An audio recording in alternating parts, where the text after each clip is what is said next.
आज हम स्टडी करेंगे सेल के बारे में। सेल क्या होता है, इसके आर्गन जो सेल आर्गनल होते हैं वे क्या होते हैं, उनकी डिस्कवरियां तमाम तरह की हैं, कौन कौन से साइंटिस्टों ने कैसे कैसे डिस्कवरी की है, इन सारी चीज़ों के बारे में हम स्टडी करेंगे।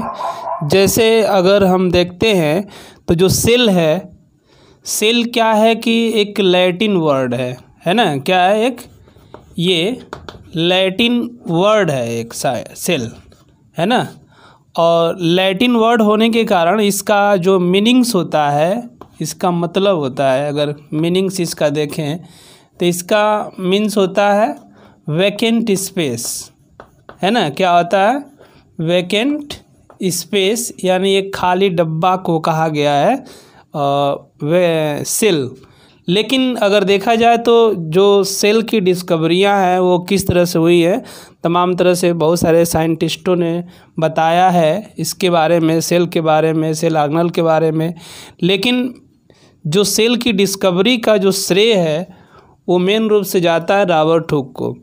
रॉबर्ट हुक ने क्या किया था 1665 में, है ना। इन 1665 में जो रॉबर्ट हुक ने सेल की डिस्कवरी किया था, है ना। सेल की डिस्कवरी रॉबर्ट हुक ने किया था 1665 में, है ना। यानी डेड सेल सीधा सीधा कहा जाए तो जो डेड सेल है उसकी डिस्कवरी 1665 में रॉबर्ट हुक के द्वारा किया गया था। रॉबर्ट हुक ने क्या किया था कि एक कार्क लिया था और उस कार्क का सेक्शन किया था। सेक्शन करने के बाद उसको माइक्रोस्कोप से देखा तो उसमें बहुत सारे वैकेंट स्पेस दिखाई दे रहे थे। उसी वैकेंट स्पेस का नाम सेल रखा गया रॉबर्ट हुक के द्वारा। उसके बाद जो रॉबर्ट हुक ने सेल के बारे में जो भी डिस्क्रिप्शन दिया उसको उन्होंने अपने एक बुक लिखा था। इनकी एक बुक थी माइक्रोग्राफिया, है ना। कौन सी बुक थी, माइक्रोग्राफिया। तो ये जो माइक्रोग्राफिया बुक है, इस बुक में इन्होंने डिस्क्राइब किया था सेल की डिस्कवरी को। उसके बाद आते हैं नेक्स्ट, तो 1674 की अगर बात करें तो 1674 में इसकी हम बात करते हैं एंटोन वान लीवेनहॉक, है ना। एंटोन वान लीवेनहॉक ने क्या किया था कि 1675 में एक लिविंग सेल, है ना, जो लिविंग सेल है, लिविंग सेल की डिस्कवरी किया था, है ना। लिविंग सेल की डिस्कवरी एंटोन वान लीवेनहॉक ने किया था और इसको स्पायरोगायरा में डिस्क्राइब किया गया था। स्पायरोगायरा में फर्स्ट ऑफ ऑल, यानी किस में देखा गया, इन स्पायरोगायरा, है ना। बहुत सारे डिस्क्रिप्शन दिए जा गए हैं इसके बारे में। ये भी बताया गया है कि जो रॉबर्ट एंटोन वान लीवेनहॉक थे, उन्होंने जो टीथ होता है उससे कुछ मैट्रिक्स लिया था और उसको माइक्रोस्कोप से देखा तो उसमें बहुत सारे माइक्रो ऑर्गेनिज्म दिखाई दे रहे थे। तो इस तरीके से लिविंग सेल की डिस्कवरी अगर जो किया गया है वो एंटोन वान लीवेनहॉक के द्वारा किया गया। उसके बाद अगर हम बात करते हैं तो ये नेक्स्ट आता है कि जो सेल थ्योरियाँ हैं तमाम तरह की, बहुत सारी दी गई हैं सेल थ्योरी। तो सेल थ्योरी के बाद, क्योंकि सेल की डिस्कवरी के बाद अगर हम आते हैं सेल थ्योरी के बाद कि सेल थ्योरी क्या है, कैसे दी गई, तो सेल थ्योरी की बात हम करते हैं, है ना। सेल थ्योरी, तो सेल थ्योरी की अगर बात करें हम तो फर्स्ट ऑफ ऑल जो सेल थ्योरी दिया गया था 1838 में, है ना। 1838 में जो सेल थ्योरी दिया गया था वो MJ स्लाइडेन के द्वारा दिया गया था, है ना,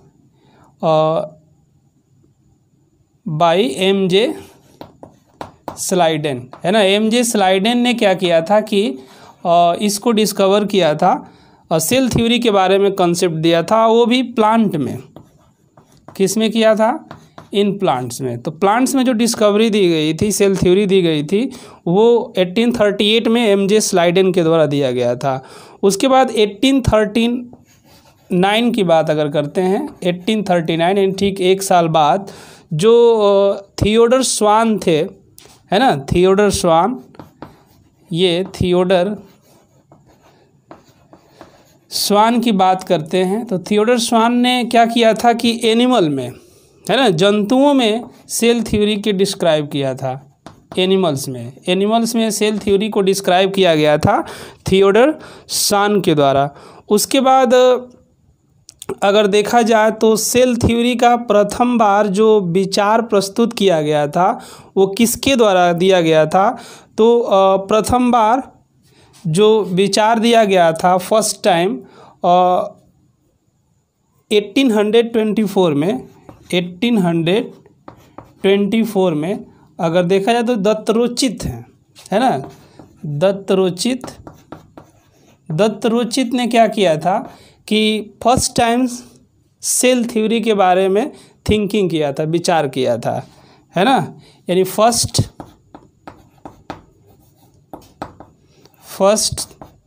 थिंकिंग अबाउट सेल थ्योरी, है ना, first thinking about cell theory के बारे में जो पहला विचार प्रस्तुत किया गया था वो दत्तरोचित के द्वारा दिया गया था 1824 में, है ना। लेकिन 1838 में एमजी स्लाइडेन ने क्या किया था कि प्लांट में इसको डिस्क्राइब किया, और 1839 में थियोडर स्वान ने इसको एनिमल में डिस्क्राइब किया था सेल थ्योरी को। लेकिन सेल थ्योरी के अंदर जो डीमेरिट थी, है ना, यानी इसके अंदर जो कमियां थी, तो डीमेरिट्स रिमूव बाय, यानी इसके अंदर जो भी कमियां थी उसको किसके द्वारा हटाया गया था? तो बहुत सारे साइंटिस्ट इसमें आते हैं, जैसे वान मोहल, इन्होंने इसको दूर किया था। पुरकिंजे ने भी इसके बारे में बहुत सारे हेल्प किया, बहुत सारे विचार प्रस्तुत किए। पुरकिंजे के बाद अगर बात करते हैं तो नगेली ने भी क्या किया था कि इसके बारे में डिस्क्राइब किया था। और ये नेक्स्ट आते हैं एरिन शेरमार्क, है ना, एरिन शेरमार्क ने भी क्या किया था कि इसके बारे में विचार दिया था। जो भी सेल थ्योरी के अंदर जो कमियां थी, डेमेरिट थे, उसको इन्होंने क्या किया था, दूर किया था, है ना।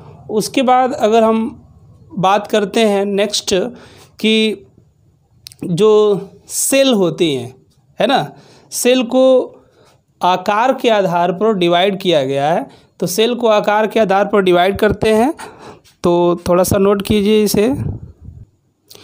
सेल को डिस्क्राइब किया गया उसके आकार के आधार पर, यानी सेल को डिराइव हम करते हैं, डिवाइड करते हैं cell on the basis of size, on the basis of size, है ना। इसके साइज के बेस पर अगर सेल को देखा जाए तो मेन रूप से दो भागों में डिवाइड किया गया है, दो पार्ट्स से रिलेटेड है। जैसे अगर एक पार्ट हम लेते हैं इसमें देखा जाए तो लिविंग वर्ल्ड, पूरे लिविंग वर्ल्ड की बात अगर करते हैं, पूरे लिविंग वर्ल्ड में और इन ह्यूमन में देखते हैं, है ना, इन ह्यूमन और पूरे लिविंग बर्ड की बात करते हैं। तो पूरे लिविंग बर्ड में अगर देखा जाए तो दो टाइप के सेल आते हैं। एक जो सेल होती है वो सबसे लार्जेस्ट सेल होती है, दूसरी सबसे स्मॉलेस्ट सेल। तो हम आते हैं इसमें एक स्मॉलेस्ट सेल की बात करते हैं, स्मॉलेस्ट सेल, और दूसरा क्या है, सबसे लार्जेस्ट सेल की बात अगर करते हैं, लार्जेस्ट सेल। तो अगर पूरे लिविंग वर्ल्ड की बात अगर करें तो पूरे लिविंग वर्ल्ड में सबसे स्मॉलेस्ट जो सेल है माइकोप्लाज्मा गैलीसेप्टिकम है ना। वो क्या है, माइकोप्लाज्मा गैलीसेप्टिकम, है ना, गैलीसेप्टिकम। ये सबसे स्मॉलेस्ट सेल है पूरे लिविंग वर्ल्ड में, जिसकी जो लेंथ है अगर देखा जाए तो 0.1 से, है ना, 0.1 to 0.5 माइक्रोमीटर इसकी लेंथ आती है। स्मॉलेस्ट सेल माइकोप्लाज्मा गैलीसेप्टिकम की बात करते हैं। दूसरी सबसे लार्जेस्ट सेल यानी सबसे बड़ी जो साइज है सेल की वो ऑस्ट्रिच एग है। क्या है? Ostrich egg. तो जो ऑस्ट्रिच का एग है वो सबसे बड़ा सेल है और जिसकी लेंथ होती है 170 इंटू 135 mm की। इतनी लेंथ होती है जो सबसे लार्जेस्ट सेल होती है ऑस्ट्रिच एग। उसके बाद ह्यूमन बीइंग के अंदर अगर देखें तो ह्यूमन बीइंग के अंदर 3 तरह के सेल मिल सकते हैं आपको। एक तो ऐसा सेल हो सकता है कि इसके अंदर सबसे स्मॉलेस्ट सेल ह्यूमन बीइंग में है ना, ह्यूमन बीइंग में स्मॉलेस्ट सेल क्या हो सकता है। दूसरा लार्जेस्ट सेल और तीसरा सेकेंड लार्जेस्ट सेल की अगर हम थोड़ा सा बात कर लें यहाँ पर, तो ह्यूमन बीइंग के अंदर जो सबसे स्मॉलेस्ट जो सेल है वो ह्यूमन स्पर्म होता है ना। क्या आएगा? ह्यूमन स्पर्म जो सबसे स्मॉलेस्ट सेल होता है। उसके बाद अगर हम बात करते हैं लार्जेस्ट सेल की तो नर्व सेल होता है। कौन सी सेल होती है? नर्व सेल जो सबसे लार्जेस्ट सेल होती है ह्यूमन बीइंग के अंदर। और सेकेंड लार्जेस्ट सेल की बात अगर करें तो वो आरबीसी है ना। सेकेंड लार्जेस्ट सेल आरबीसी जो 7 माइक्रोन तक होती है ना। इसकी जो लेंथ होती है 7 माइक्रोन तक होती है। तो ये on the basis of size है, साइज के बेस पर ये डिवाइड किया गया है इसको, सेल को कितने पार्ट में होते हैं। और नेक्स्ट बात करते हैं, अगर हम सेल को डिवाइड करते हैं फिर से, तो सेल को 2 कैटेगरी में हम डिवाइड कर रहे हैं यहाँ पर। किस बेस पे? On the basis of composition है ना। कंपोजिशन के बेस पर इसको हम डिवाइड करते हैं है ना। तो कंपोजिशन के बेस पर अगर हम डिवाइड करें सेल को तो पहले हम आते हैं कंपोजिशन के बेस पर और बात करते हैं सेल वाल है ना। जो सेल वाल होती है ये आउटर मोस्ट लेयर होती है प्लांट सेल की है ना, सेल वाल। दूसरी है ये है प्रोटोप्लाज्म है ना। क्या है? प्रोटोप्लाज्म है। और तीसरा हम इसका कंपोनेंट ले लेते हैं वैक्यूल है ना। तीसरा ले लेते हैं वैक्यूल ले लेते हैं है ना, वैक्यूल। तो सेल को इनके कंपोजिशन के बेस पर हम क्या करते हैं? डिवाइड करते हैं। उसके बाद अगर हम फिर से बात अगर करें सेल वाल की, तो जो सेल वाल होती है इसकी 3 लेयरें होती हैं। ये तो मेनली किससे बनी होती है? मेनली मेड बाय सेलुलोज है ना। किससे बनी होती है? सेलुलोज से बनी होती है। और ये कहाँ मिलती है? Only found in plant, only found in plant है ना। कहाँ मिलता है? ओनली प्लांट के अंदर मिलेगा सेल वाल। एनिमल में सेल वाल क्या होता है? एब्सेंट होता है। दूसरी चीज़ जो सेल वाल होती है इसकी देखा जाए तो 3 लेयर होती हैं। एक जो होती है इसकी आउटर मेम्ब्रेन एक होती है। उसके बाद मिडिल मेम्ब्रेन ले लेंगे हम है ना, मिडिल मेम्ब्रेन।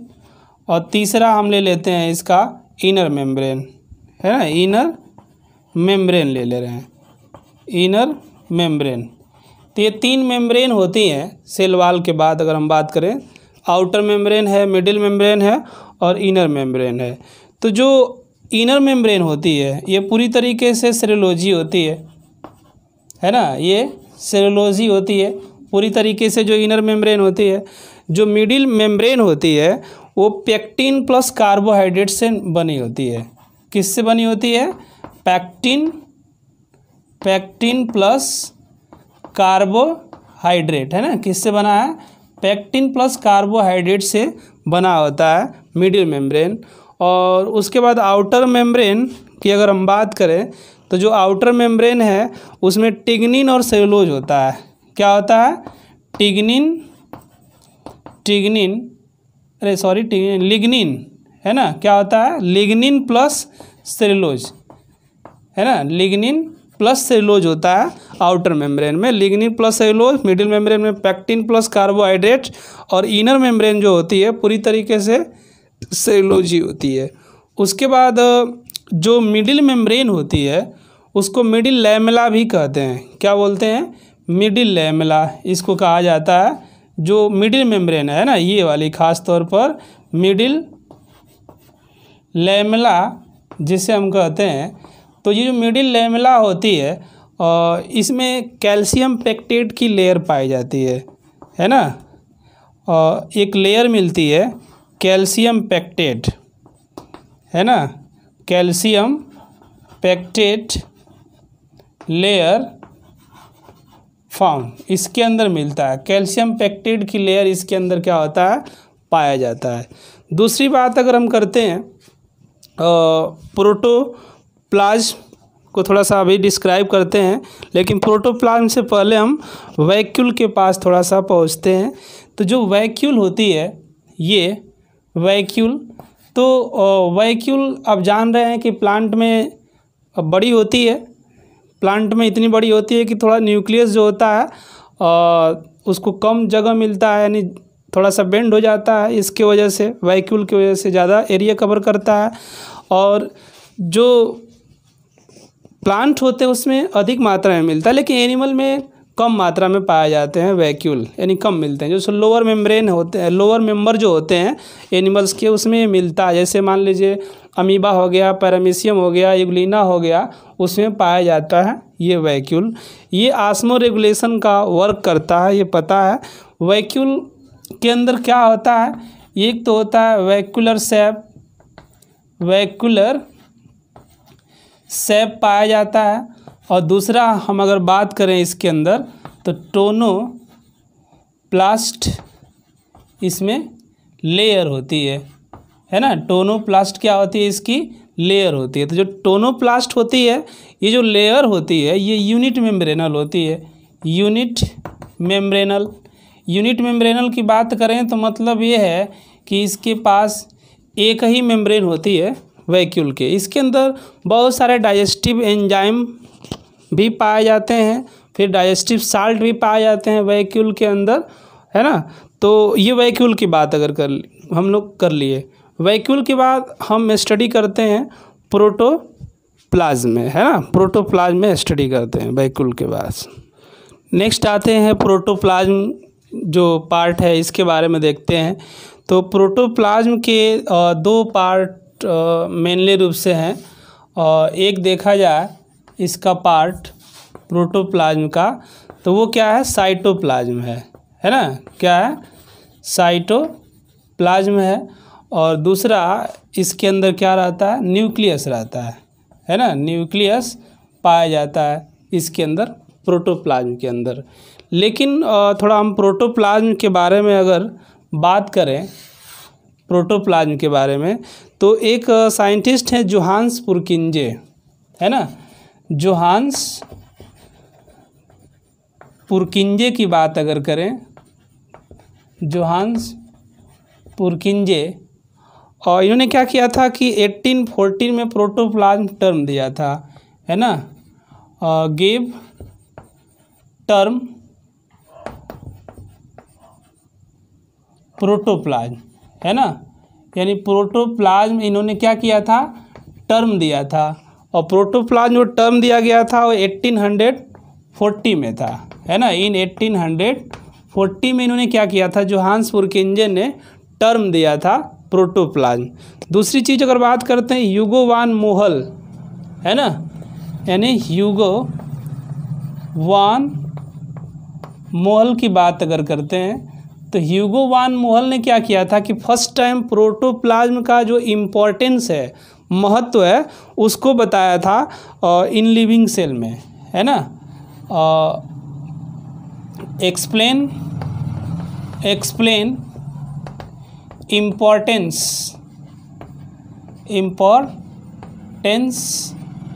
इन लिविंग सेल, है ना। लिविंग सेल में क्या किया था इन्होंने, इम्पोर्टेंस को एक्सप्लेन किया था। इसके ह्यूगो वान मोहल ने प्रोटोप्लाज्म के इम्पोर्टेंस को बताया था और इन्होंने इस चीज़ को 1846 में दिया था, है ना। 1846 में इन्होंने क्या किया था, ह्यूगो वान मोहल ने एक्सप्लेन किया था इम्पोर्टेंस इन लिविंग सेल। उसके बाद आप नाम सुने होंगे जूलियस हेक्सले, है ना। जूलियस हेक्सले नेक्स्ट साइंटिस्ट रहे हैं, जूलियस हेक्सले। तो जूलियस हेक्सले ने क्या किया था, ये बताया था कि जो प्रोटोप्लाज्म होता है वो क्या होता है, एक जीवन का भौतिक आधार होता है ना। जीवन का क्या होता है, भौतिक आधार होता है। किसने बताया था, जूलियस हेक्सले ने बताया था, यानी बेसिस ऑफ लाइफ, है ना। Basis of life is protoplasm, है ना। इन्होंने बताया था कि जो प्रोटोप्लाज्म है ये क्या होता है, जीवन का भौतिक आधार होता है। Basis of life is protoplasm, है ना। Basis of life is protoplasm, ये चीज़ें एक्सप्लेन किया था। उसके बाद अगर हम बात करते हैं नेक्स्ट, जो प्रोटोप्लाज्म होता है, तो प्रोटोप्लाज्म दो चीज़ों से मिलकर बना होता है। फर्स्ट तो ये है कि साइटोप्लाज्म प्लस न्यूक्लियस यानी न्यूक्लियोप्लाज्म, इन दोनों को मिक्स करते हैं तो प्रोटोप्लाज्म होता है। और वाकई में अगर देखा जाए तो लाइफ का ये एक बेसिक आधार है, क्योंकि इसके बिना जो लाइफ होती है वो इम्पॉसिबल है। बात अगर करते हैं साइटोप्लाज्म की, तो जो साइटोप्लाज्म है इसकी जो डिस्कवरी की गई थी स्ट्रासबर्गर के द्वारा किया गया था, है ना। डिस्कवर्ड बाय स्ट्रासबर्गर, है ना। स्ट्रासबर्गर ने क्या किया था कि इसको डिस्क्राइब किया था, फर्स्ट ऑफ ऑल डिस्कवर किया था इस चीज़ को। उसके बाद न्यूक्लियस की अगर हम बात करते हैं तो न्यूक्लियस की डिस्कवरी रॉबर्ट ब्राउन ने किया था, है ना। डिस्कवर्ड बाय रॉबर्ट ब्राउन, है ना। रॉबर्ट ब्राउन कब, 1831 में, है ना। 1831 में रॉबर्ट ब्राउन ने न्यूक्लियस की डिस्कवरी किया था और स्ट्रासबर्गर ने साइटोप्लाज्म की डिस्कवरी किया था। उसके बाद इसमें दो तरीके के सब्सटेंस अगर देखा जाए तो पाए जाते हैं। साइटोप्लाज्म के अंदर दो तरीके के सब्सटेंस होते हैं। पहला तो सब्सटेंस ऐसा होता है कि मेटाबॉलिकली इनएक्टिव सब्सटेंस, है ना। मेटाबॉलिकली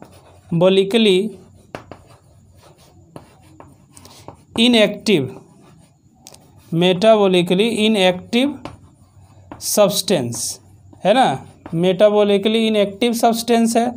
और दूसरा हम बात करते हैं मेटाबॉलिकली एक्टिव सब्सटेंस, है ना। मेटाबॉलिकली एक्टिव सब्सटेंस, है ना। मेटाबॉलिकली एक्टिव सब्सटेंस, दो सब्सटेंस पाए जाते हैं साइटोप्लाज्म के अंदर। अगर मेटाबॉलिकली एक्टिव सब्सटेंस की अगर हम बात करते हैं तो इसमें अगर देखा जाए तो सिक्रीटरी और फिर सिक्रीटरी की बात अगर करें तो सिक्रीटरी में बहुत सारे आएंगे इसमें। तो इसमें अगर हम बात करें तो मेटाबॉलिकली इनएक्टिव सब्सटेंस में क्या क्या हो सकते हैं, तो एक इसमें आता है अगर बात करें तो फर्स्ट इसमें अगर लेंगे तो डिपॉजिट सब्सटेंस होते हैं। डिपॉजिट सब्सटेंस जो डिपॉजिट होते हैं, डिपॉजिट सब्सटेंसेस, तो डिपॉजिट सब्सटेंसेस। उसके बाद अगर हम देखें तो सिक्रीटरी सब्सटेंसेस, सिक्रीटरी सब्सटेंसेस या मटेरियल हम ले सकते हैं, सिक्रीटरी मटेरियल्स इसमें हो सकता है। उसके बाद हम दे सकते हैं एक्सक्रीटरी मटेरियल, है ना। एक्सक्रीटरी मटेरियल इसे ले लिए हम, है ना। तो ये क्या है, मेटाबॉलिकली इनएक्टिव सब्सटेंस में आएंगे। अब डिपॉजिट में भी अगर देखेंगे तो इसमें भी तीन तरीके के आते हैं डिपॉजिट में भी। डिपॉजिट में अगर हम बात करें तो इसमें क्या क्या आता है, जैसे एक आता है नाइट्रोजिनस सब्सटेंस। क्या आता है? नाइट्रोजिनस सब्सटेंस आता है ना। नाइट्रोजिनस सब्सटेंसेस होते हैं किसके अंदर? डिपोजिट्स सब्सटेंस के अंदर। नाइट्रोजनस सब्सटेंस में क्या हो सकते हैं? एमिनो एसिड, एग्जाम्पल इसका हो सकता है एमिनो एसिड्स प्लस प्रोटीन, है ना। एमिनो एसिड और प्रोटीन हो सकता है इसके अंदर जो डिपोजिट होने वाले सब्सटेंस होते हैं। उसके बाद कार्बोहाइड्रेट भी आता है डिपोजिट सब्सटेंस में। कार्बोहाइड्रेट पता ही है कि जो ग्लाइकोजन होता है उसके रूप में डिपोजिशन होता है एनिमल के अंदर। तो कार्बोहाइड्रेट का जो डिपोजिशन होता है ये दो तरीके के होते हैं कार्बोहाइड्रेट। एक तो होता है सॉल्युबल और दूसरा होता है नॉन सॉल्युबल, यानी मिसिबल और इमिसिबल, है ना। इसमें दो तरीके के आएंगे। एक होता है मिसिबल, या हम बोल सकते हैं सॉल्युबल, और दूसरा होता है नॉन सॉल्युबल, है ना। एक सॉल्युबल हो जाएगा यानी मिसिबल एंड इमिसिबल, दो तरीके के कार्बोहाइड्रेट आएंगे। तो इसमें जो सॉल्युबल होता है उसमें क्या आता है? सुक्रोज आता है ना। सॉल्युबल में क्या आएगा? सुक्रोज आएगा। और नॉन सॉल्युबल की अगर बात करें तो इसमें क्या आता है? स्टार्च आता है ना। नॉन सॉल्युबल में स्टार्च आता है। दूसरी चीज़ अगर हम यहीं पर एक चीज़ और लें तो डिपोजिट सब्सटेंस में फैट भी आएगा, है ना। फैट का भी डिपोजिशन होता है, इसके बारे में आप लोग जानते हैं। दूसरी चीज़ ये है कि जो कार्बोहाइड्रेट है उसमें सॉल्युबल जो होता है वो सुक्रोज होता है, नॉन सॉल्युबल में देखा जाए तो स्टार्च होता है। लेकिन एक हम बात करें इंसुलिन, तो जो इंसुलिन होता है वो सॉल्युबल कार्बोहाइड्रेट है ना। अगर यहाँ पर हम कुछ नोट पॉइंट अगर दें यहीं पर नोट पॉइंट, तो जो इंसुलिन होता है, इंसुलिन तो ये क्या है? सॉल्युबल कार्बोहाइड्रेट है, सॉल्युबल कार्बोहाइड्रेट, है ना। इंसुलिन क्या होता है? सॉल्युबल कार्बोहाइड्रेट होता है। और वहीं पर अगर हम बात करें ग्लाइकोजन की, तो जो ग्लाइकोजन होता है ये, अगर दूसरा हम लें ग्लाइकोजन, तो ग्लाइकोजन क्या होता है? इनसॉल्युबल कार्बोहाइड्रेट है ना, या नॉन सॉल्युबल कार्बोहाइड्रेट, है ना। नॉन सॉल्युबल कार्बोहाइड्रेट में क्या आएगा? ग्लाइकोजन आएगा। यानी जो डिपोजिट मेटाबॉलिकली इनएक्टिव सब्सटेंस में अगर डिपोजिट सब्सटेंस हमने लिया तो नाइट्रोजिनस सब्सटेंस इसमें आएगा, कार्बोहाइड्रेट आएगा और फैट आएगा। तो जो नाइट्रोजिनस सब्सटेंस में आएंगे तो एमिनो एसिड है, प्रोटीन है, और कार्बोहाइड्रेट के में आएंगे तो ये दो तरीके के होते हैं। सॉल्युबल कार्बोहाइड्रेट का होता है डिपोजिशन और उसका नॉन सॉल्युबल का भी होता है। अगर सॉल्युबल में देखें तो सुक्रोज आएगा, नॉन सॉल्युबल में स्टार्च आएगा। जैसे इंसुलिन एक क्या है? सॉल्युबल कार्बोहाइड्रेट है, और वहीं ग्लाइकोजन क्या होता है? नॉन सॉल्युबल कार्बोहाइड्रेट है। इसके बाद हम नेक्स्ट पढ़ते हैं इसके बारे में, सिक्रीटरी मटेरियल के बारे में बात अगर करते हैं सिक्रीटरी मटेरियल की, तो सिक्रीटरी मटेरियल में आपका दो तरीके से आ सकते हैं इसमें सिक्रीटरी मटेरियल में। और एक जो सिक्रीटरी मटेरियल में आ सकता है, जैसे मान लीजिए हम ले सकते हैं इसमें एंजाइम्स, जो बहुत सारे एंजाइम्स सिक्रीट होते हैं बायोलॉजिकल पर्पज़ के लिए, एक्टिविटी को कंप्लीट करने के लिए। यहाँ तक कि बहुत सारे हार्मोन्स भी हैं, हार्मोन्स जो एक्टिविटी कंप्लीट करते हैं ह्यूमन बींग्स या अदर्स एनिमल्स या प्लांट के अंदर, चाहे उनका ग्रोथ हो या अदर मेंटेनेंस हो या सेकेंडरी ग्रोथ हो। और दूसरी चीज़ विटामिन्स भी इनके क्या हैं? एक सिक्रीटरी मटेरियल्स हैं। बहुत सारे विटामिन्स प्लांटों से सिक्रीट होते हैं और जो ह्यूमन के लिए काफ़ी इम्पॉर्टेंट होते हैं। इसके अतिरिक्त नेक्टर भी क्या है? एक सिक्रीटरी मटेरियल है जिसके अंदर नेक्टर के अंदर देखा जाए तो अधिकांश मात्रा में फ्रक्टोज और प्लस ग्लूकोज की मात्रा इसके अंदर होती है ना। फ्रक्टोज प्लस ग्लूकोज की मात्रा अधिक मात्रा में होती है। जो नेक्टर्स होता है ये भी एक प्रकार का क्या है, सिक्रीटरी मटेरियल ही है। नेक्स्ट थर्ड हम स्टडी करते हैं एक्सक्रीटरी मटेरियल। जो एक्सक्रीटरी मटेरियल है ये एक्सक्रीट होते हैं प्लांट से या एनिमल से। जैसे एक्सक्रीटरी मटेरियल को फॉलोइंग कैटेगरी में डिवाइड किया गया है इनके कैरेक्टरिस्टिक्स के बेस पर। जैसे अगर हम आते हैं फर्स्ट लेते हैं एल्कलॉइड्स, है ना। फर्स्ट क्या लेते हैं, एल्कलॉइड्स लेते हैं। तो जो एल्कलॉइड्स होते हैं और ये प्लांट से सिक्रीट किए जाते हैं। जैसे मान लीजिए बहुत सारे एल्कलॉइड्स सिक्रीट किए जाते हैं। जैसे क्यूनिन है एक, है ना। क्यूनिन, जो क्यूनिन होता है और ये जो बार्क ऑफ सिनकोना होता है, यानी सिनकोना की जो छाल होती है ना उससे निकाला जाता है। यानी बार्क फ्रॉम बार्क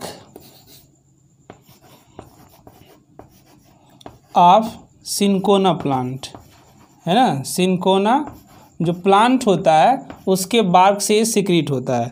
उसके बाद क्यूनिन के बाद अगर देखते हैं निकोटीन, है ना। निकोटीन इसे जानते हैं आप लोग टोबैको से, तो फ्रॉम टोबैको, है ना। जो निकोटीन होता है ये टोबैको से सिक्रीट होता है, यानी तंबाकू की पत्ती से निकलता है। दूसरी चीज़ कैफ़ीन, है ना। बात आती है कैफ़ीन की, तो कैफ़ीन जो होता है फ्रॉम कॉफ़ी, है ना। किससे निकलता है, फ्रॉम कॉफ़ी प्लांट। जो कॉफ़ी प्लांट होता है उससे ये सिक्रीट होता है, यानी एक्सक्रीट होता है कॉफ़ी, है ना। तो कॉफ़ी के बाद अगर हम बात करते हैं नेक्स्ट, तो जैसे मॉर्फिन एक आता है ना। मॉर्फिन, मॉर्फिन हो गया। तो जो मॉर्फिन होता है कहाँ से निकलता है, फ्रॉम पोस्ता, है ना। फ्रॉम पोस्ता, जो पोस्ता होता है ना उससे निकलता है, सिक्रीट होता है। उसके बाद थीन है। थीन भी क्या एक प्रकार का एल्कोलाइड ही है। तो थीन जो होता है फ्रॉम टी लीव्स, है ना। फ्रॉम टी, जो टी होता है उससे सिक्रीट होता है। ये सारे एल्कोलाइड्स हैं। क्यूनिन हो गया from bark of cinchona plant, nicotine है तो टोबैको से सिक्रीट होता है, काफ़ी प्लांट से सिक्रीट होता है जिसे हम कैफ़ीन कहते हैं ना। कैफ़ीन जो होता है फ्रॉम काफ़ी प्लांट से सिक्रीट होता है। मॉर्फिन जो होता है पोस्ता से सिक्रीट होता है। थीन जो होता है टी जो लीव्स होती है उससे सिक्रीट होता है। उसके बाद दूसरा हम लेते हैं इसमें तो ऑर्गेनिक एसिड है। क्या है, ऑर्गेनिक एसिड। तो ऑर्गेनिक एसिड में क्या क्या आएंगे, तो ऑर्गेनिक एसिड में जैसे टार्टरिक एसिड है ना। टार्टरिक एसिड की बात अगर करें, टार्टरिक एसिड, तो टार्टरिक एसिड कहाँ से सिक्रीट होता है कि जो इमली वगैरह होती हैं, आप टेमरिंड वगैरह देख रहे हैं वहाँ ये पाया जाता है टार्टरिकम। और दूसरी चीज़ सिट्रिक एसिड, जितने खट्टे फल होते हैं वहाँ से सिक्रीट होते हैं सिट्रिक एसिड। जैसे लेमन हो गया वहाँ से सिक्रीट होता है, ऑरेंज हो गया। उसके बाद मैलिक एसिड, है ना। मैलिक एसिड ऑक्जेलिक वगैरह से सिक्रीट होते हैं मैलिक एसिड। जो चने और अजूबे की जो पत्ती होती है ना, चने और अजूबे की जो पत्ती होती है उस पत्ती से मैलिक एसिड का क्या होता है, सिक्रीशन होता है। बात अगर करते हैं नेक्स्ट एसेंशियल ऑयल, है ना। किसकी, एसेंशियल ऑयल। तीसरा अगर ले लेते हैं एसेंशियल्स ऑयल्स, ये भी क्या है, एक्सक्रीटरी मटेरियल्स है। और एसेंशियल्स ऑयल में तमाम तरह के volatile and flavour oils secrete होते हैं, है ना। उसके बाद अगर हम बात करें टेनिन, टेनिन भी सिक्रीट होता है यहाँ से, जो एक एक्सक्रीटरी मटेरियल है। टेनिन के बाद अगर बात करें लेटेक्स, लेटेक्स भी क्या है, एक एक्सक्रीटरी मटेरियल है, बहुत सारे लेटेक्स सिक्रीट होते हैं। उसके बाद हम बात करते हैं लेटेक्स के बाद, और इसमें एक आता है जैसे चपड़ा हो गया, तारपीन आयल हो गया, कनाडा बाल्सम हो गया, यहाँ से रेजिन, है ना। रेजिन की बात अगर करें तो रेजिन सिक्रीट होता है, और रेजिन कहाँ से सिक्रीट होता है, कनाडा बाल्सम, है ना, फ्राम कनाडा बाल्सम, है ना, कनाडा बाल्सम से। और उसके अतिरिक्त अगर हम बात करें, एग्जाम्पल है रेजिन कनाडा बाल्सम से सिक्रीट होता है तारपीन आयल, है ना, तारपीन आयल्स जो होता है ये भी क्या है, रेजिन सी है। उसके बाद अगर हम बात करते हैं नेक्स्ट, और इसी में मिनरल क्रिस्टल कुछ सिक्रीट होते हैं, है ना, इसी में कुछ है मिनरल क्रिस्टल्स। मिनरल क्रिस्टल की अगर बात करें तो मिनरल क्रिस्टल सिक्रीट होते हैं, और सिक्रीट का एक्सक्रीटरी मटेरियल है किसका, प्लांट का। तो इस मिनरल क्रिस्टल के अंदर बहुत सारे चीज़ें आएंगी, जैसे अगर देखा जाए तो वेस्ट प्रोडक्ट के रूप में भी आ सकता है। तो यहीं पर अगर मिनरल क्रिस्टल को थोड़ा सा हम लें इसको, तो मिनरल क्रिस्टल के अंदर, क्योंकि इसी का पार्ट है, एक्सक्रीटरी मटेरियल का ही पार्ट है, तो मिनरल क्रिस्टल के अंदर अगर हम देखें तो वेस्ट प्रोडक्ट आएंगे। थोड़ा इसमें जगह कम है, स्पेस कम है, तो इसे आप नोट कर लीजिए। उसके बाद मैं मिनरल क्रिस्टल की बात करता हूँ। मिनरल क्रिस्टल की बात हम यहाँ करते हैं, जैसे बहुत सारे मिनरल क्रिस्टल में वेस्ट प्रोडक्ट होंगे, वेस्ट प्रोडक्ट मिनरल क्रिस्टल में आएंगे। और इस वेस्ट प्रोडक्ट में क्या हो सकता है, कैल्शियम कार्बोनेट, है ना, कैल्शियम कार्बोनेट, ये मिनरल क्रिस्टल है। कैल्शियम ऑक्सलेट, इसके बारे में जानते हैं कि इससे स्टोन होता है ना, ह्यूमन बीइंग के अंदर ज़्यादा तौर पर ये इस समय चला हुआ है कैल्शियम ऑक्सलेट, जिसे हम पत्थरी कहते हैं, इसी की वजह से होता है। दूसरी चीज़ ये है कि जो कैल्शियम कार्बोनेट के जो क्रिस्टल होते हैं, है ना, calcium carbonate crystal, calcium carbonate जो क्रिस्टल्स हैं, है ना, कैल्शियम कार्बोनेट अगर क्रिस्टल की बात अगर करें तो कैल्शियम कार्बोनेट के जो क्रिस्टल्स होते हैं, ये जो बरगद हो गया, पीपल्स हो गए, है ना, बरगद, पीपल्स, रबर के जो प्लांट होते हैं ना, बरगद के प्लांट हो गए, पीपल के प्लांट हो गए, रबर के जो प्लांट हो गए, उन प्लांटों में ये गुच्छे के रूप में मिलता है, अंगूर के गुच्छे के रूप में। कौन, कैल्शियम कार्बोनेट क्रिस्टल, और अंगूर के गुच्छे के रूप में मिलता है, जिसको सिस्टोलिथ कहा जाता है ना, क्या कहा जाता है, सिस्टोलिथ, है ना, सिस्टोलिथ। ये सिस्टोलिथ बनाता है कहाँ पर, जो बरगद और पीपल की पत्तियाँ होती हैं, तो वहाँ अंगूर के गुच्छे गुच्छे के रूप में मिलता है, तो उसको क्या बोला जाता है, सिस्टोलिथ कहा जाता है। उसके बाद अगर हम मिनरल क्रिस्टल में ही बात करें तो रेफिट्स आते हैं, है ना। रेफिट्स एक प्रकार का क्या है, मिनरल क्रिस्टल है। ये कहाँ मिलता है कि जो वाटर हाइसिंथ होती है उसकी सेल में, है ना, इन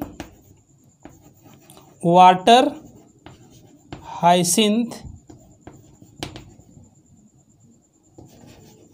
सेल, जो जलकुंभी होती है उसके सेल के अंदर मिलता है।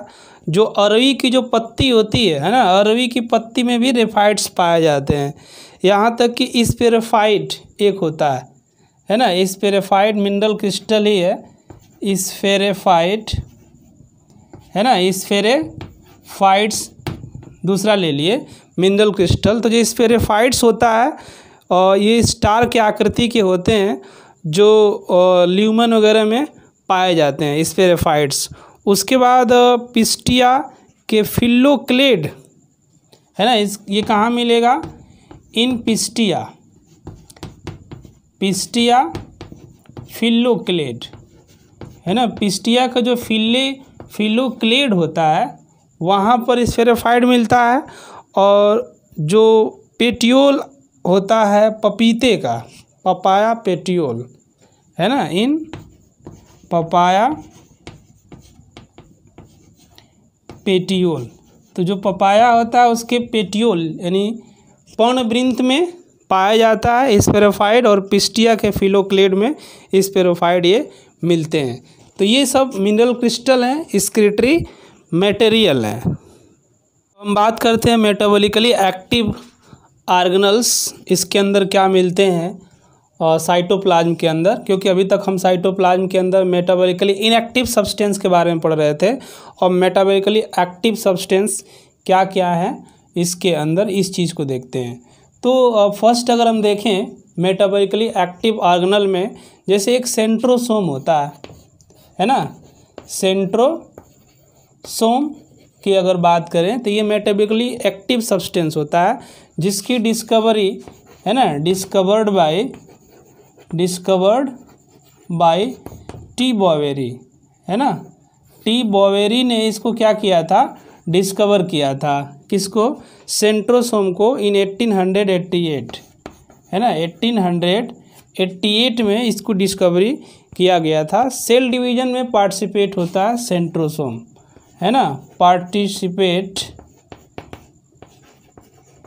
इन सेल डिवीजन है ना, सेल डिवीजन में क्या होता है? पार्टिसिपेट होता है। दूसरा अगर हम मेटाबॉलिकली एक्टिव सब्सटेंस की बात करें तो ER है, एंडोप्लाज्मिक रेटिकुलम। तो जो एंडोप्लाज्मिक रेटिकुलम है इसकी जो डिस्कवरी किया गया था, डिस्कवर्ड बाय है ना, किसके द्वारा इसको डिस्कवर्ड किया गया? तो इसकी डिस्कवरी अल्बर्ट क्लाउड और कीथ पॉर्टन ने की थी है ना। अल्बर्ट क्लाउड है ना, इसकी discovery Albert cloud and Keith Porter है ना, एक साइंटिस्ट हैं Albert cloud and Keith Porter, यानी जिसको हम केयर पॉर्टर कहते हैं। तो कीथ पॉर्टर यानी केयर पॉर्टर और अल्बर्ट क्लाउड ने मिलकर एंडोप्लाज्मिक रेटिकुलम की डिस्कवरी किया था। बैक्टीरिया और BGA में एब्सेंट होता है, absent in bacteria and BGA blue green algae में ये एब्सेंट होता है। दूसरी चीज़ ये है कि RBC में प्रेजेंट होता है, प्रेजेंट इन RBC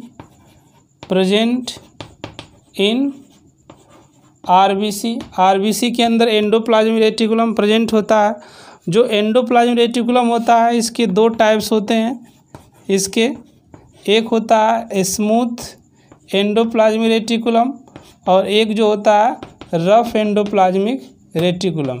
जो स्मूथ एंडोप्लाज्मिक रेटिकुलम होता है इसके ऊपर राइबोसोम नहीं होते हैं, लेकिन जो रफ होता है इसके सरफेस पर राइबोसोम होते हैं। तो जिस पर राइबोसोम नहीं होते हैं उसे स्मूथ एंडोप्लाज्मिक रेटिकुलम कहते हैं, जिस पर राइबोसोम होते हैं उसको रफ एंडोप्लाज्मिक रेटिकुलम कहते हैं। और ये क्या करते हैं कि SER लिपिड का सिंथेसिस करता है, लेकिन RER क्या करता है? प्रोटीन का सिंथेसिस करता है। अब जो RER होता है इसके ऊपर किस टाइप का राइबोसोम होता है? तो 70S राइबोसोम होता है। ये राइबोसोम एंडोप्लाज्मिक रेटिकुलम की सतह पर सरफेस पर किसके द्वारा जुड़े होते हैं? तो राइबोफ्लोरिन एक सब्सटेंस होता है राइबोफ्लोरिन, उसके द्वारा क्या होते हैं? राइबोसोम एंडोप्लाज्मिक रेटिकुलम के सरफेस पर क्या होते हैं? अटैच होते हैं है ना। उसके बाद अगर हम बात करते हैं नेक्स्ट सेल ऑर्गेनल की, जो इसके अंदर मिलता है वो है गोल्जी बॉडी है ना। थर्ड बात करें तो गोल्जी बॉडी की बात अगर करते हैं, गोल्जी बॉडीज़ इसमें, तो जो गोल्जी बॉडी है इसकी डिस्कवरी जो किया गया था 1898 में, है ना, डिस्कवर्ड बाय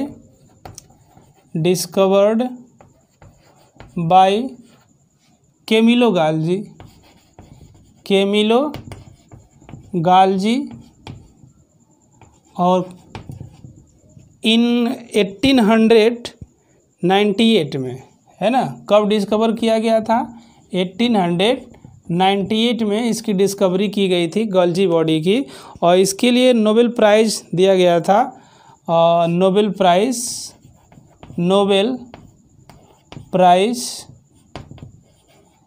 कब मिला था? 1906 में, है ना, 1906 में नोबेल प्राइज़ इसके लिए दिया गया था। ये इसे लाइपोकांड्रिया गाल्जी कॉम्प्लेक्स भी कहते हैं, है ना, also called lipochondria and Golgi apparatus, और भी बहुत सारे नाम हैं इसके गाल्जी बॉडी के। और जब प्लांट में मिलता है तो इसको डिक्टियोसोम कहते हैं। In plants called dictyosome, plant के अंदर इस गाल्जी बॉडी को डिक्टियोसोम कहा जाता है। और क्यों डिक्टियोसोम कहा जाता है? क्योंकि ये ग्रुप में मिलता है, मतलब कई पाए जाते हैं एक साथ गाल्जी बॉडी, तो इसे डिक्टियोसोम कहा जाता है। दूसरी चीज़, जो बीजीए होता है, बैक्टीरिया होता है, माइकोप्लाज्मा होता है, उसके अंदर एब्सेंट होता है बीजीए, है ना। इन बीजीए माइकोप्लाज्मा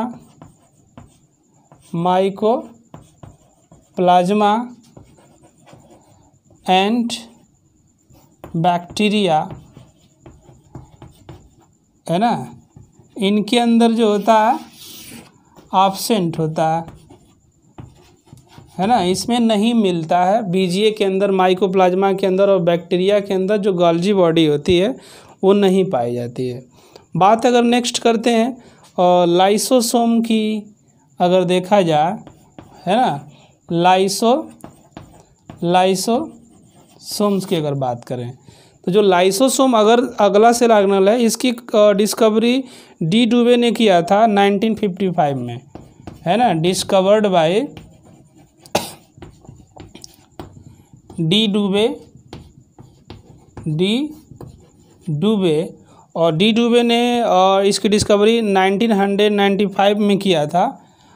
इन 1955 में इसकी डिस्कवरी हुई थी, और 1974 में नोबेल प्राइज़, 1974 में इसके लिए इनको नोबेल प्राइज़ क्या किया गया था? दिया गया था लाइसोसोम के बारे में। लाइसोसोम को सुसाइड बैग भी कहा जाता है ना, आल्सो कॉल्ड सुसाइड बैग,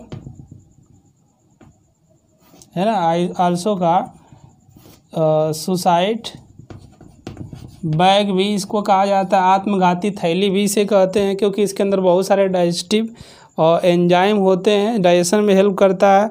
और ये देखा जाए macrophage, prokaryotic cell, liver cell और मेरिस्मेटिक सेल में भी ये क्या होता है? प्रेजेंट होता है ना। कहाँ पर?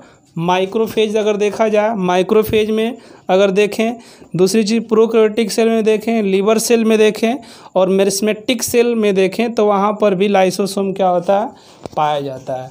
उसके बाद अगर हम बात करते हैं माइटोकांड्रिया की, है ना, माइटोकांड्रिया की अगर हम बात करें, है ना, माइटोकांड्रिया की बात करें, तो माइटोकांड्रिया की डिस्कवरी हेकल ने किया था। अरे सॉरी, हेकल ने नहीं किया था, 1850 में कोलिकर ने किया था, है ना। डिस्कवर्ड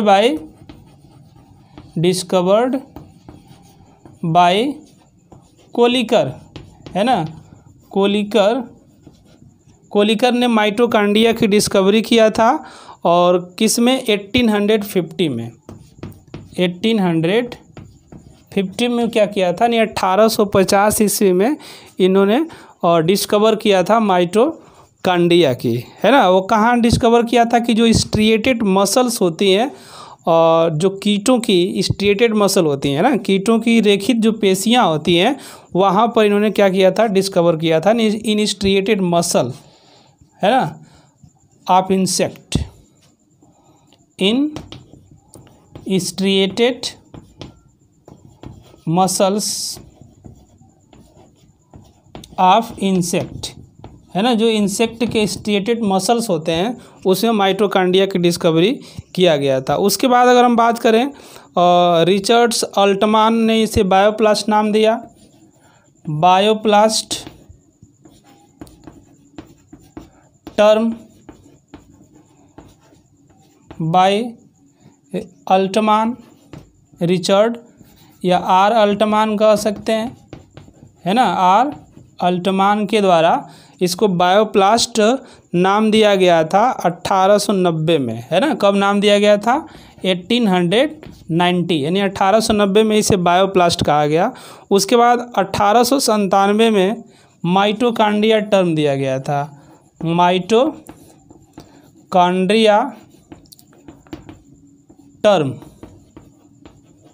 बाय सी बेंडा ने माइटोकॉन्ड्रिया टर्म दिया था और ये दिया गया था 1897 में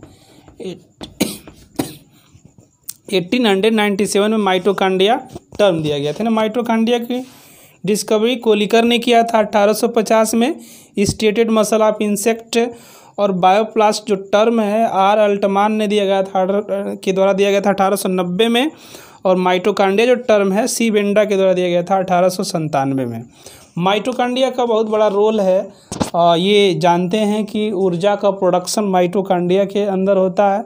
माइटोकॉन्ड्रिया ही ऊर्जा को तैयार करता है, एटीपी के रूप में संचित भी किया जाता है, और वो जो होता है एक तरह से कहा जाए तो माइटोकॉन्ड्रिया क्या है, एक ऊर्जा घर ही है, power house of the cell, है ना। इसको क्या कहा जाता है, माइटोकॉन्ड्रिया को power house of the cell कहा जाता है, यानी सेल का पावर हाउस। नेक्स्ट अगर हम बात करते हैं ऑर्गेनल की तो वो प्लास्टिड है ना। क्या है, प्लास्टिड, जिसे लवक कहा जाता है।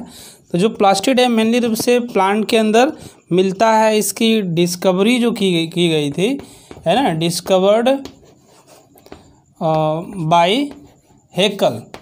किसके द्वारा डिस्कवर किया गया था, हेकल के द्वारा डिस्कवर किया गया था। हेकल ने इसको डिस्कवर किया था और इसके डिस्कवर किया गया था 1865 में, है ना।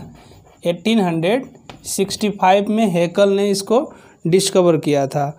उसके बाद प्लास्टिक जो टर्म है, टर्म प्लास्टिड का, वो किसके द्वारा दिया गया था, तो सिम्पर के द्वारा, है ना। टर्म जो है इसका सिम्पर ने दिया था। उसके बाद अगर हम बात करते हैं तो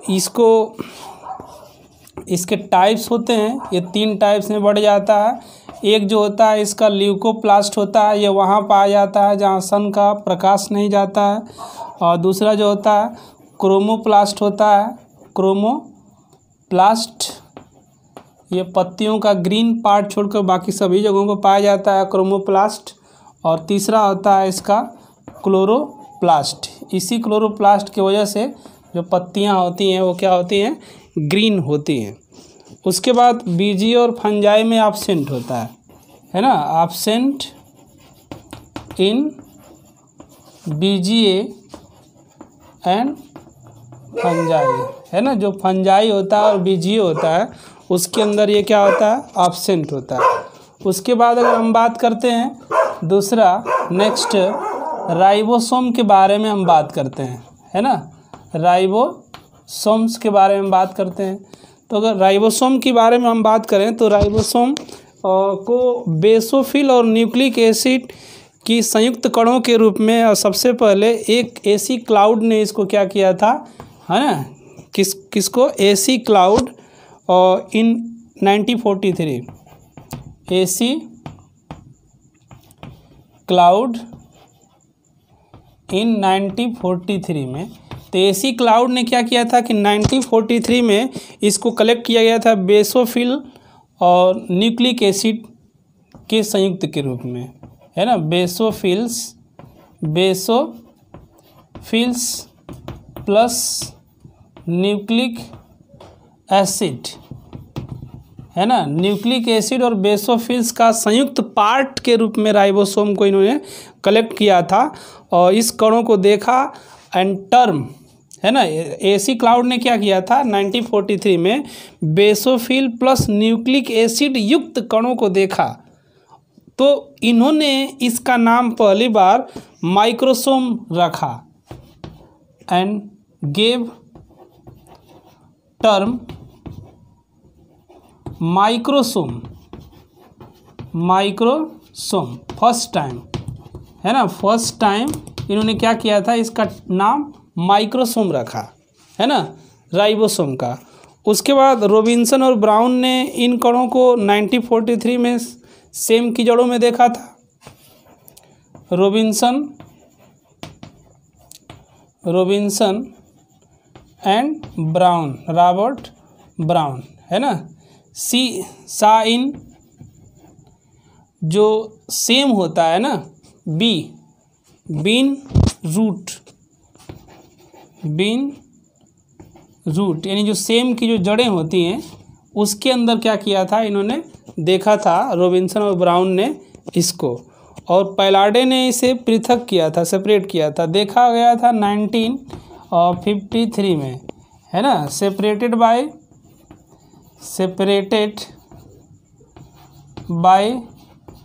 पैलाडे, है ना। पैलाडे ने इसको क्या किया था 1955 में इसको सेपरेट किया था और बताया था कि आरएनए की अधिक मात्रा मिलती है, इसके लिए नोबेल प्राइज ही मिला इनको। और ये दो टाइप्स के होते हैं, 70S राइबोसोम और 80S राइबोसोम है। जानते हैं कि जो 70S राइबोसोम है ज़्यादातर पर प्रोकैरियोटिक सेल के अंदर मिलता है और 80S राइबोसोम जो होता है ये कहाँ पाया जाता है, और ये यूकैरियोटिक के अंदर ज़्यादा मात्रा में पाया जाता है। उसके बाद आगे हम आते हैं साइटोप्लाज्म के अंदर, यानी प्रोटोप्लाज्म के अंदर जो दूसरा पार्ट था वो क्या था, न्यूक्लियस था। उसके बारे में देखते हैं। तो जो न्यूक्लियस है ये जानते हैं कि सेंटर में पाया जाता है, ऐसा उसके साइटोप्लाज्म के सेंट्रल पार्ट में मिलता है। और ये दो पार्ट इसके होते हैं, अगर देखा जाए तो इसके अंदर पाया जाता है न्यूक्लियोप्लाज्म, है ना। न्यूक्लियोप्लाज्म होता है क्योंकि ये क्या होता है, डबल मेम्ब्रेनल स्ट्रक्चर होता है न्यूक्लियस। जो न्यूक्लियस है इसकी डिस्कवरी, है ना, डिस्कवर्ड बाय रॉबर्ट ब्राउन, है ना। किसने डिस्कवर किया था, रॉबर्ट ब्राउन ने डिस्कवर किया था 1831 में, है ना। 1831 में इसकी डिस्कवरी की थी न्यूक्लियस की। उसके बाद ये दो पार्ट इसके हो जाते हैं, न्यूक्लियोप्लाज्म और न्यूक्लियर मेम्ब्रेन, है ना। न्यूक्लियर मेम्ब्रेन और न्यूक्लियोप्लाज्म इसके पार्ट हो गए। अगर न्यूक्लियोप्लाज्म की अगर हम बात करते हैं तो इसके दो पार्ट हो जाते हैं न्यूक्लियोप्लाज्म के भी, है ना। और एक जो इसका पार्ट अगर हो जाता है वो है न्यूक्लियोलस, क्या हो जाएगा, न्यूक्लियोलस।